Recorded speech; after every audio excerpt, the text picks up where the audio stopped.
यही टांग, यही पांव, एक दिन ऐसा आता है तेरा बुढ़ापा आते आते जो विरोध करता रहता है। शिव जी को क्यों पूजते हो, शंकर को जल क्यों चढ़ाते हो, शिव का भजन क्यों करते हो, शंकर के मंदिर क्यों जाते हो, क्यों शंकर की कथा हो रही है, क्यों हो रही है, क्यों हो रहा है। जो व्यक्ति ज्यादा टांग अड़ाता है, एक दिन वो व्यक्ति बुढ़ापा आते आते अपने पांव पर भी खड़ा नहीं रह पाता है। ऐसी बीमारी में ग्रसित हो जाता है कि ना हाथ हिल पाता है, ना पांव हिल पाता है। फिर प्रार्थना करता है, लोग तेल की मालिश करें, शरीर को घिसें, डॉक्टरों के पास जाएं, फिर थेरेपी कराएं, शरीर काम नहीं कर। क्यों? हमने इस शरीर का सदुपयोग नहीं करा। सदुपयोग कर और मत बुरे कर्म कर बंदे, वरना पछताएगा। भगवान की आंखों से तू बच नहीं पाएगा, तो बच नहीं पाएगा।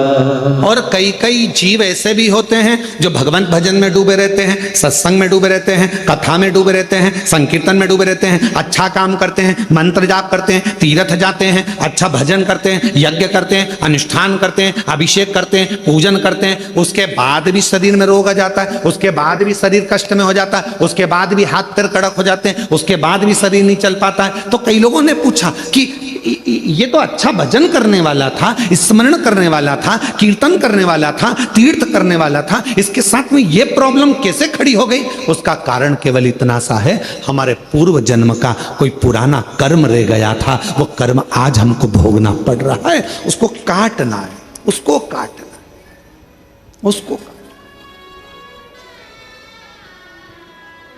श्रेष्ठ कर्म।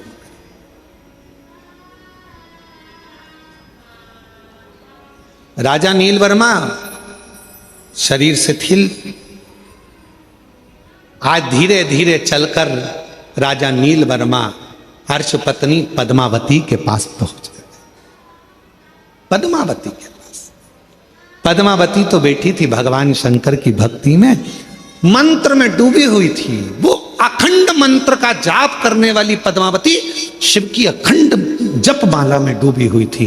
श्री शिवाय नमस्तुभ्यं, श्री शिवाय नमस्तुभ्यं, श्री शिवाय नमस्तुभ्यं, श्री शिवाय नमस्तुभ्यं। पद्मावती अखंड जाप में डूबी हुई थी। राजा नीलवर्मा पहुंच गया और राजा नीलवर्मा ने पद्मावती को देखकर हाथ जोड़कर आज नमन कर कर कहा, मैंने ये शंकर के शिवलिंग को तोड़वाया, मैंने शंकर के मंदिर को तोड़वाया, मैंने शंकर का जो भगवत भजन हो रहा था उसको बंद करवाया, मैंने ये शंकर का जो पार्थिव लिंग का निर्माण तुमने करा था, ये पार्थिव लिंग के निर्माण में मैंने अपना चरण लगाना चाहा। मेरी बुद्धि बेकार हो गई थी, मेरा चित्त बेकार हो गया था, तुम्हारी सुंदरता को देखकर मैं तुम पर इतना आसक्त हो गया था कि मैं कुछ भी नहीं जान पा रहा था और मैंने शिव का अपमान कर दिया, शंकर का अपमान।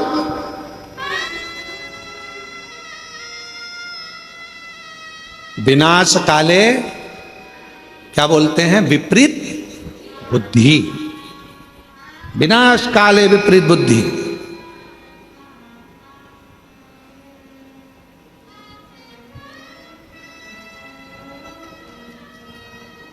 एक कथा सुनाई थी, आप लोगों के स्मरण में है?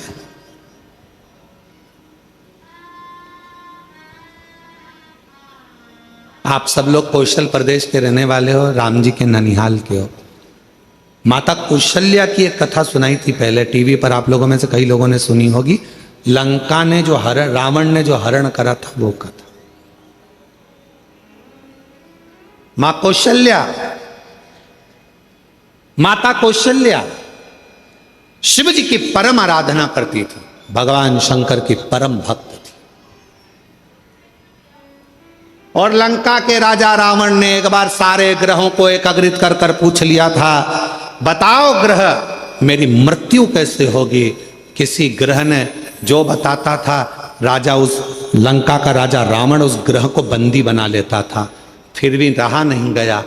पूछा तो एक ग्रह ने कह दिया कि तुम्हारी मृत्यु का कारण कौशल राज की लड़की कौशल्या, कौशल्या माता के गर्भ से एक बेटा जन्म लेगा, भगवान श्री राम वो तुम्हारी मृत्यु का कारण बनेंगे।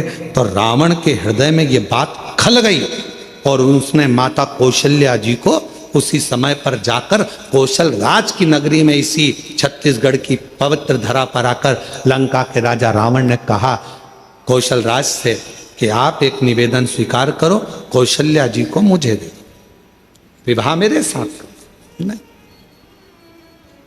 नहीं,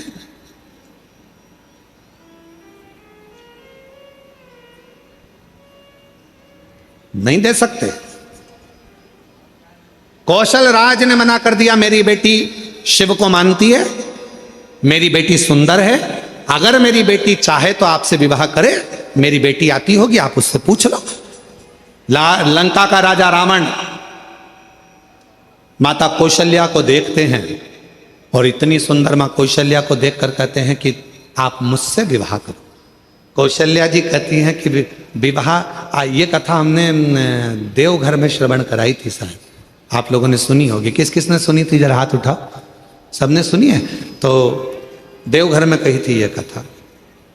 कौशल्या माता ने कहा, हे लंकापति रावण, अगर तुम मुझसे विवाह करना चाहता है तो मेरी शर्त एक है, तेरी लंका में शंकर का शिवलिंग पहुंच जाएगा तो मैं तुझसे विवाह कर। रावण गया शिवलिंग लेने, शंकर जी के पास जाकर शिवलिंग मांगा, लेकर जाने लगा, पर मां पार्वती जी नहीं चाहती थी कि ये शिवलिंग पहुंचे। भार उत्पन्न हो गया उस शिवलिंग में, लंका के राजा रावण ने पृथ्वी पर रख दिया। वो शिवलिंग लंका तक नहीं पहुंचा, देवघर में बाबा बैद्यनाथ जी के रूप में पूजित हो गया, पूजित नहीं गया।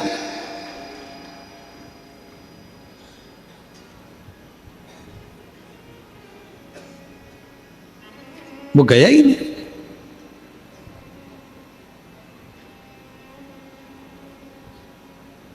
एक बेजू ग्वाले के हाथ में, कौन था बेजू ग्वाला? स्वयं गणेश जी महाराज, जिन्होंने उस शिवलिंग को अपने हाथ में लेकर 51 शक्ति पीठ में से जो एक मां सती का हृदय जहां गिरा था, उसी हृदय के मध्य में उस शिवलिंग को रख दिया था। रावण को लगा कि कौशल्या जी के पुत्र के कारण मेरे प्राण छूटेंगे, तो एक काम करता हूं, इस कौशल्या जी को मैं हरण कर कर छुपा कर पेटी में बंद कर कर समुद्र में डाल देता हूं। और एक मछली के मुख में वो पेटी रख दी थी। वो मछली की लड़ाई एक बड़े मछुए से हुई, मुख खुला मछली का, पेटी गिर गई, एक टापू पर चली गई। वहीं से दशरथ जी निकल कर जा रहे थे, बंद पेटी को देखा तो खोला, उसमें कौशल्या जी थी। पूछा तुम कैसे आई? सारी कथा सुना दी। वापिस कौशल राज के पास में माता कौशल्या जी को भेजा गया और राजा कौशल राज ने दशरथ जी के साथ कौशल्या जी का विवाह पक्का कर दिया और उनके घर में राम जी का प्रागट।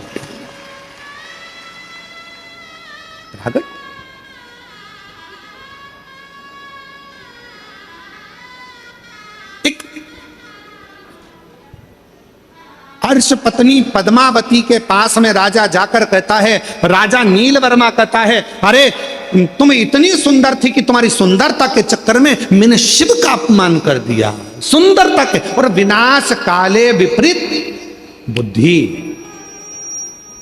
विनाश काले विपरीत बुद्धि। जब समय पलटी मारता है तो बुद्धि भी अपने आप विपरीत होती चली जाती है।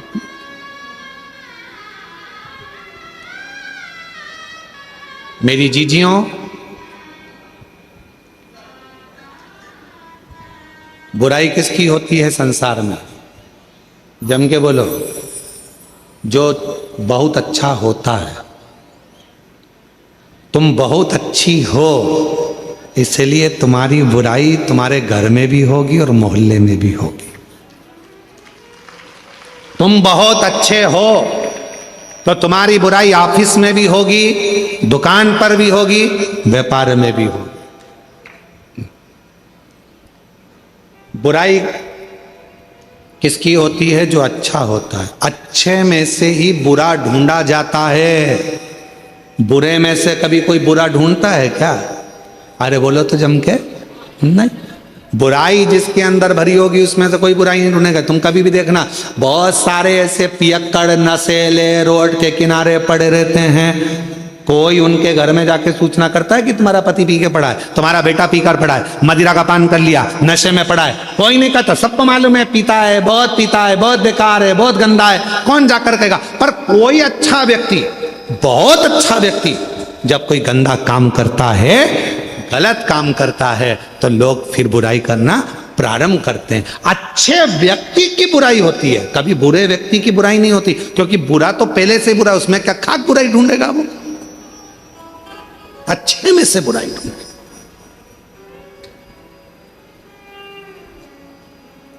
तुम्हारी देवरानी अगर तुम्हारी बुराई करे तो समझ लेना तुम बहुत अच्छी हो। तुम्हारी जेठानी बुराई करे तो समझ लेना तुम एकदम जोरदार हो। तुम्हारी सास तुम्हारी बुराई करे तो समझ लेना कि तुम दुनिया की सबसे अच्छी बहू हो। और अगर बहू बुराई करे सास की तो समझ लेना तुम ओल्ड इज गोल्ड, एकदम मस्त सास हो, बहुत अच्छी सास हो। क्यों चिंता करना?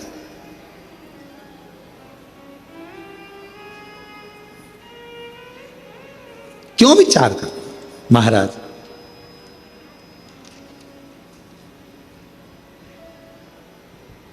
नील वर्मा राजा ने हाथ जोड़ लिए, गलती हो गई है मुझसे, क्षमा कर दो। बहुत बड़ी गलती हो गई मुझसे, क्षमा कर दो, क्षमा कर दो। आज अर्श पत्नी पद्मावती तप करते करते करते करते, शिव की आराधना करते करते उसकी आंख में से आंसू बह गया, अश्रु।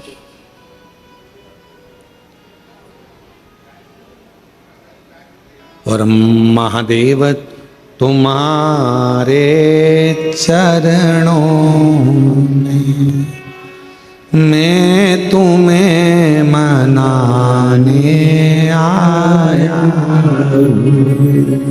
महादेव तुम्हारे चरणों में मैं तुम्हें मनाने आया।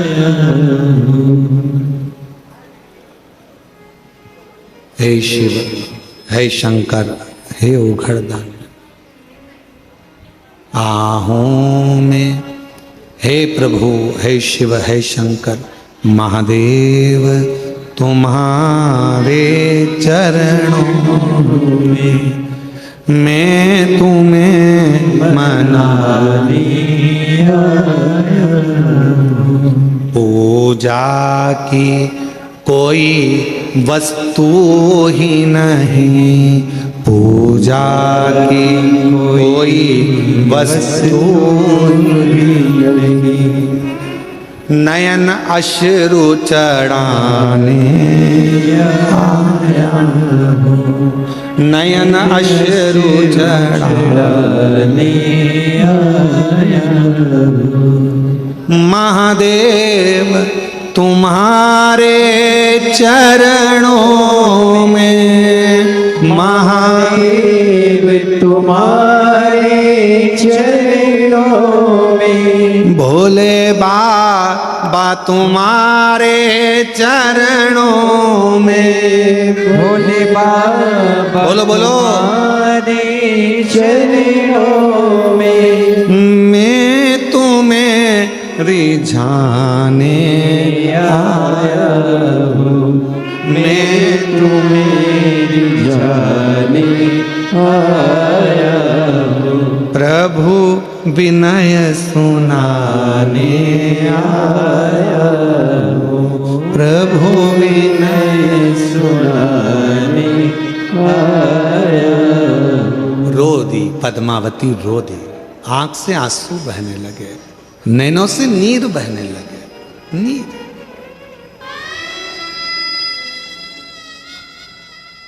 कल वो माता जो जिनके वो खेत में आग लगी थी और वो आग बुझ गई थी, उसकी आंख में आंसू थे।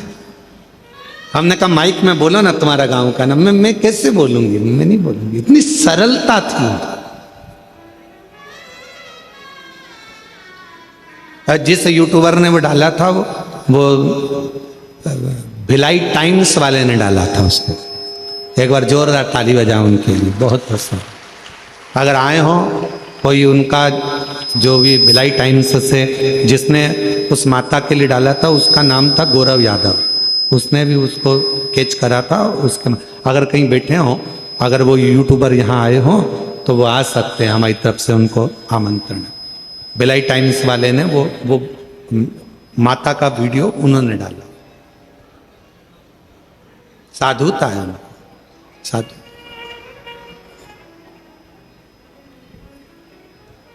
शिव कथा कर रही, भगवान शंकर का पवित्र चरित्र करा, नैनों से नीर बह रहा था, पद्मावती की आंख से आंसू बह रहा था। शिव कथा कहती है शंकर का भक्त जब रोता है तो उसका अश्रु भी शिव का ही एक प्रतिबिंब बन जाता है और वो जगत का कल्याण कर देता है। अगर प्रेम से रो रहा है शंकर का भक्त, यदि शिव को रिझाने के लिए, शिव को मनाने के लिए, शंकर की भक्ति के लिए, शंकर का अनुमोदन के लिए, शंकर को प्राप्त करने के लिए, शंकर की अविरल भक्ति में अगर कोई शंकर का भक्त रोता है तो उसका अश्रु भी शिव का प्रतिबिंब बन जाता है। और यदि शंकर का कोई भक्त जिसको कोई परेशान करता है, त्राण देता है, गाली देता है, अपशब्द कहता है, ताने देता है, और शिव के भक्त की आंख में यदि आंसू आ जाते हैं तो वो प्रलय ला देता है, वो पूरा तांडव मचा देता है। अश्रु है, दोनों अश्रु, दोनों अश्रु।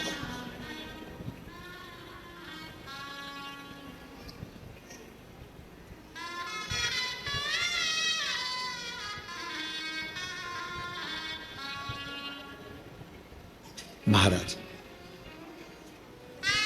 नील वर्मा ने हाथ जोड़ लिए,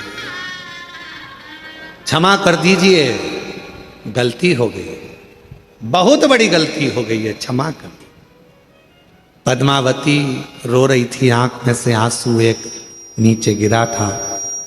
इतनी देर में उस अश्रु जो गिरा था, उस अश्रु के गिरते ही कुंड में से आवाज आने लगी, एक सरोवर में से मछली उछली, आवाज लगाई,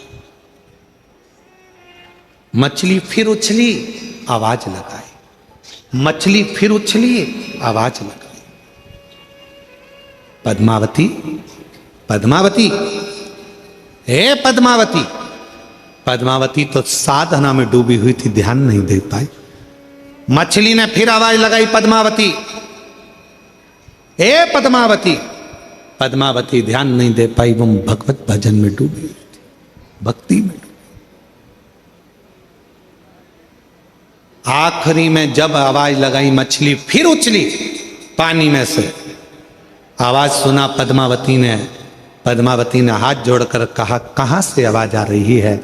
मछली में से आवाज आई, पद्मावती, जिस शिव की तू आराधना कर रही थी, आज वही मैं शिव इस मछली के प्रतिबिंब स्वरूप में यहां विराजमान हूं। इस मछली के प्रतिबिंब स्वरूप। पद्मावती, राजा नील वर्मा से कह दे, उसने इस कुंड में जो तू शिवलिंग का विसर्जन करी थी, उसमें पांव लगाने का प्रयास करा था, इसी कुंड में राजा से बोल स्नान करे। स्नान करेगा, उसके शरीर का रोग पूरा मिट जाएगा, पूरा। पद्मावती ने कहा नील वर्मा राजा से, राजन इस कुंड में स्नान कर लीजिए, जाओ स्नान करो। नील वर्मा राजा जैसे ही उस कुंड में प्रवेश करा, निकलकर जब बाहर आया, पूरा शरीर राजा का अच्छा हो गया, पद्मावती के चरणों को प्रणाम कर लिया। मैं नहीं जानता था कि शिव भक्ति में इतना बल होता है कि शंकर भी मछली का प्रतिबिंब धारण कर कर प्रकट होता है। शिव भी मछली का प्रतिबिंब धारण कर कर प्रकट होता है। पूरे विश्व में, पूरे भारत की भूमि पर कहीं ऐसा मंदिर नहीं है जहां शंकर भगवान मछली के रूप में पूजाते हैं। तमिलनाडु में, दक्षिण में आज भी शंकर का एक ऐसा मंदिर है जहां शंकर के शिवलिंग की जगह पर एक मछली की मूर्ति रखाती है और जिसको पूरे लोग शिव मानकर पूजन करते हैं। जहां वो कुंड विराजमान है, जिस कुंड में स्नान करने के बाद काया का रोग समाप्त हो जाता है। आज भी तमिलनाडु में मंदिर है, आज भी विराजमान। शिव, पशु के शिव, पक्षी के शिव, सबके शिव, सबके।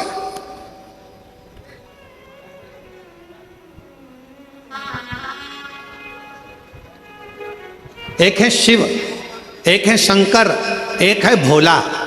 तीन नाम हैं, तीनों को समझ लीजिए। शिव का मतलब है जो तुम्हारी श्वासों में रमण कर रहा है, जो संसार का पालन करता, संहार करता, सब कुछ वही है, वो शिव है। दूसरा नंबर है शंकर, जो जिसमें प्राण भी नहीं है। मिट्टी, जमीन, पत्थर, सब जिसमें भी प्राण नहीं है वो भी शंकर का प्रतिबिंब है। कंकर शंकर माना जाता है।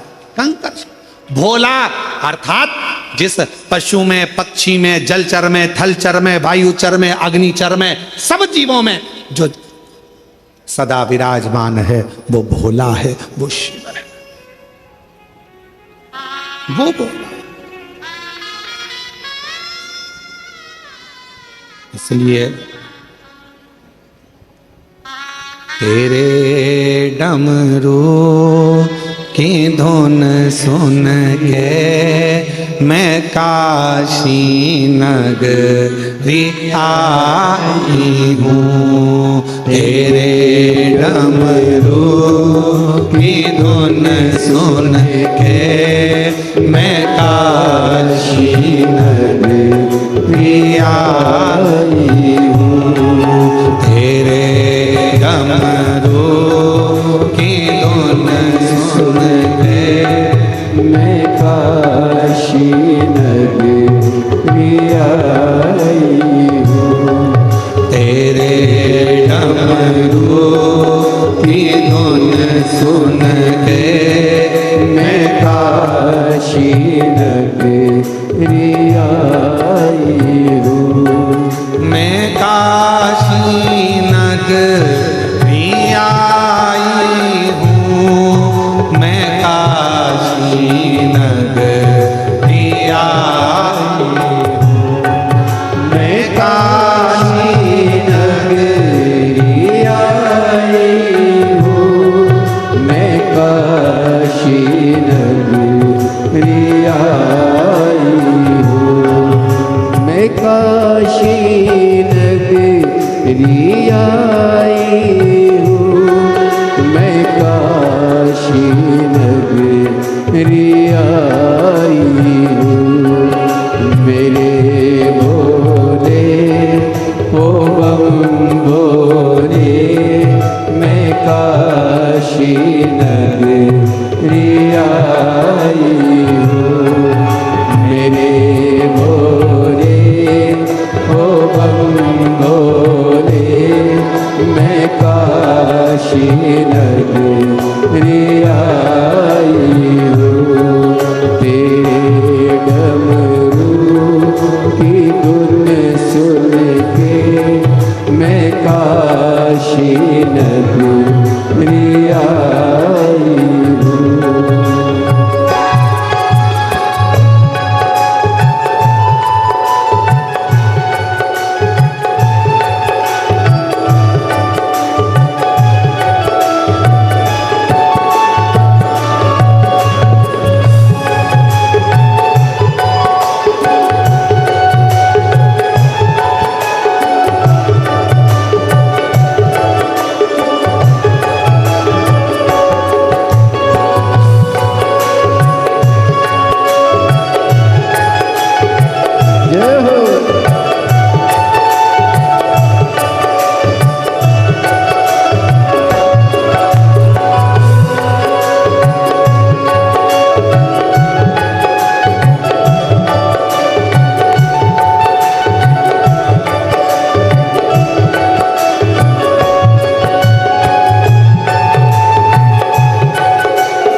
है, सुना है हमने ओ भोले, तेरी काशी में गंगा है, सुना है हमने ओ भोले, तेरी काशी में गंगा है, सुना है हमने ओ भोले, तेरी काशी में गंगा है, उसी गंगा को नाने को मैं काशी नगरी आई हूँ, उसी गंगा को नाने को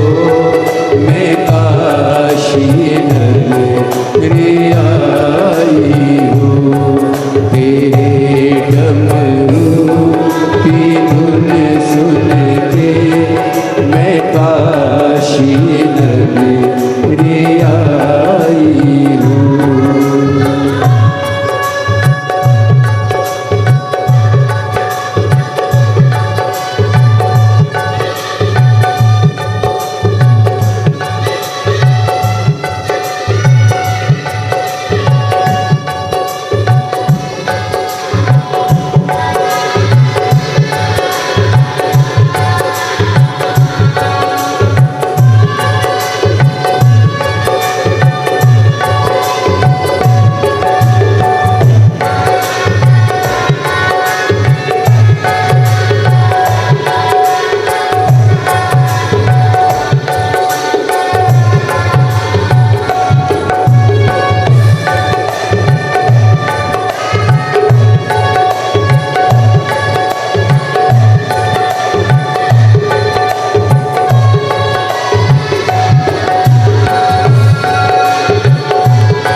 सुना है हमने ओ भोले, तेरी काशी में मुक्ति है, सुना है हमने ओ भोले, तेरी काशी में मुक्ति है, सुना है हमने ओ भोले, तेरी काशी में मुक्ति है, सुना है हमने ओ भोले, तेरी काशी में मुक्ति है, उसी मुक्ति को पाने को मैं काशी नगरी आई हूँ, उसी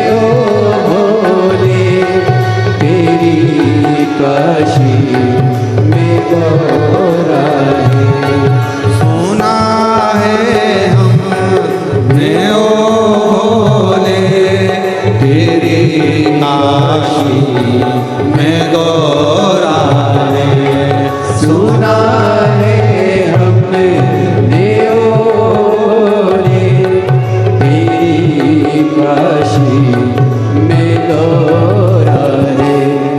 उसी गौरा को पाने को मैं काशी नगरी आई हूँ।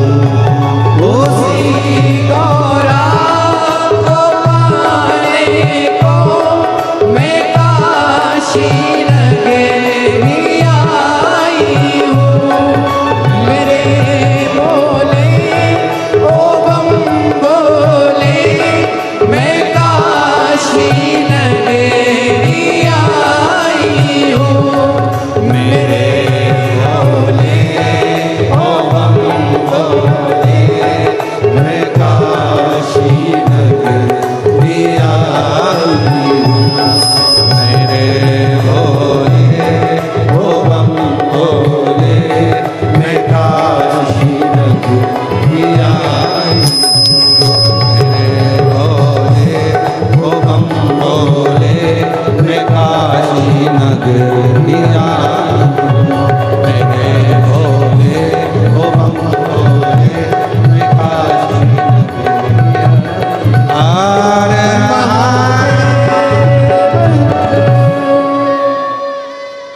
अपने स्थान पर बैठकर बाबा देव हरिदेव महादेव जी से अपने मन की बात कहिए, दिल से प्रार्थना करिए, विनती करिए बाबा को।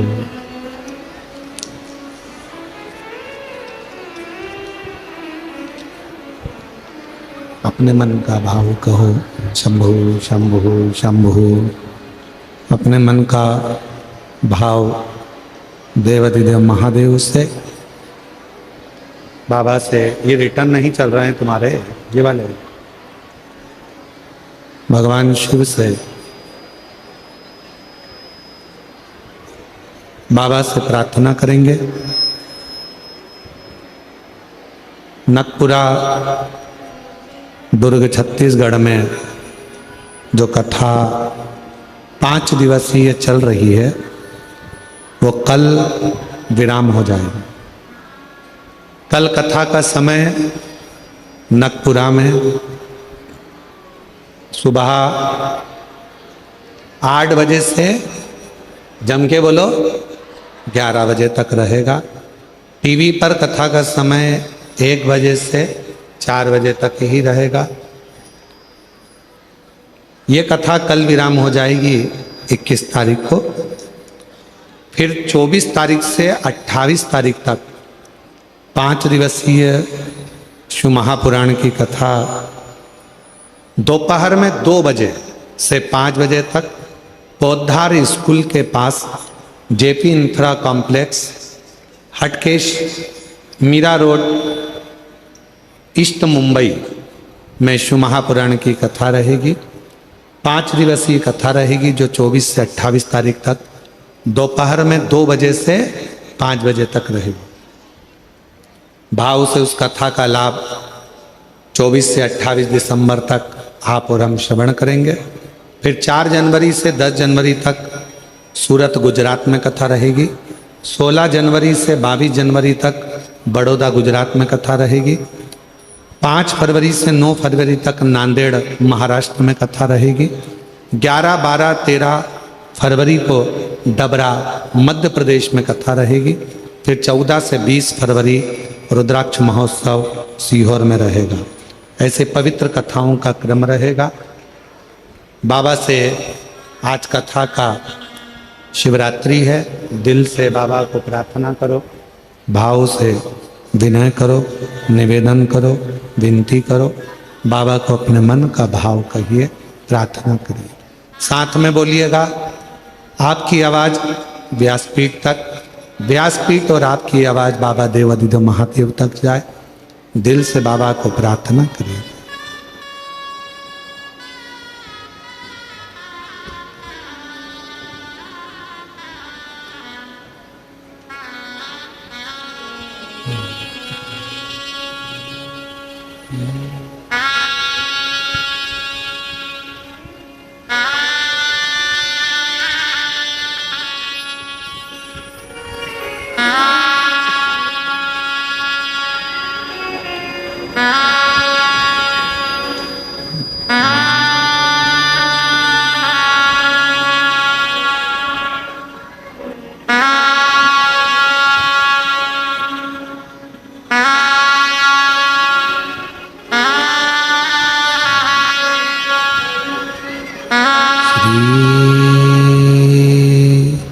शिवाय नमस्तुभ्यं श्री शिवाय नमस्तुभ्यं श्री शिवाय नमस्तुभ्यं श्री शिवाय नमस्तुभ्यं श्री शिवाय नमस्तुभ्यं भोला सब दुख काटो हमारा, ओ भोला सब दुख काटो हमारा। शिव शंकर जपूं तेरी माला, भोले बाबा जपूं तेरी माला, भोला सब दुख काटो हमारा, ओ भोला सब दुख काटो हमारा।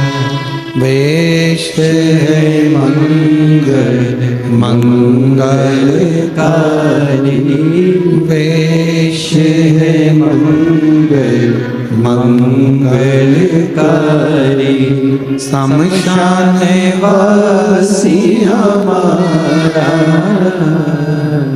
शमशान वासी हमारा, ओ भोला सब दुख काटो हमारा, ओ भोला सब दुख काटो हमारा।